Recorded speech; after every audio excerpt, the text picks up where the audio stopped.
Monica was one of the type of person that when she came into our program, she was extremely focused. She knew what she wanted. She knew which direction she wanted to go to, and she had a lot of problems when she came in as far as she was coming in from a domestic violence situation.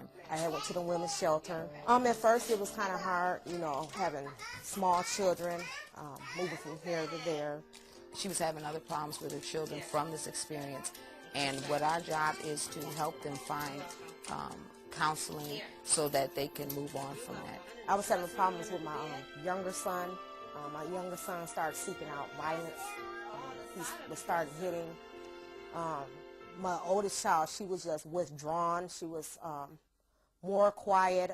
Sometimes she was acting out in school. The middle child, she just went with the flow. My baby, she really was too young at the time to understand what was really going on, but it was still hard, you know, as far as me as a mother, getting up, staying in a shelter, getting up at 4 in the morning, and then at that time I didn't have no transportation, so I was getting up at 4 in the morning, had to catch the bus at 5. She had a couple setbacks. She came in with a job. She was offered another job, and based on something supposedly in her background, she lost the job within a period of like 2 days. She couldn't go back to her other job because they had filled her position. They helped me get back on my feet and to find me another one, as far as like child care, because that's what I do, is I work with children.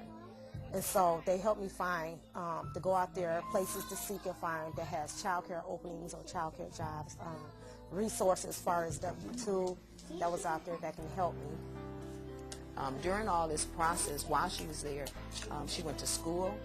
She got additional credits for child care. She met with our therapist that came in on a weekly basis to meet with her and the children. And then the women's shelter sent me to Transitional Living.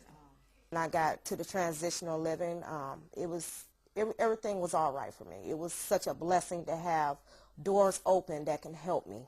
This is a program where they get into low housing for a year. During that time, they'll have extensive case management. And as an incentive, after the end of the year, after they come up with their goals, they accomplish their goals, they will have a voucher for any place they want to. They can stay in the low housing where they're at, or they can go to any housing authority place within the city after the end of the year if they complete the program successfully. Like where I'm at, Repa Housing. I mean, it's such a beautiful place, a place where you would think that someone like me or my children, you know, can't live. I mean, that's as far as doors, because my children are so happy here, and I'm so happy here. And this is just a blessing that people can to get this building and make it for people like me that's homeless and that needed a place to stay. We feel safe. I mean, because when we was in the shelter, we didn't feel safe. The why, they do have people to help, not to be ashamed. Because that's what some people think when they figure, when they're coming from a shelter or to the Y, they feel ashamed. And you shouldn't feel ashamed. I mean, you just have to think about you and your children. And there are people that will help you and get you to a safe place and a safe start and be where you want to be at, that there's nothing to feel ashamed about.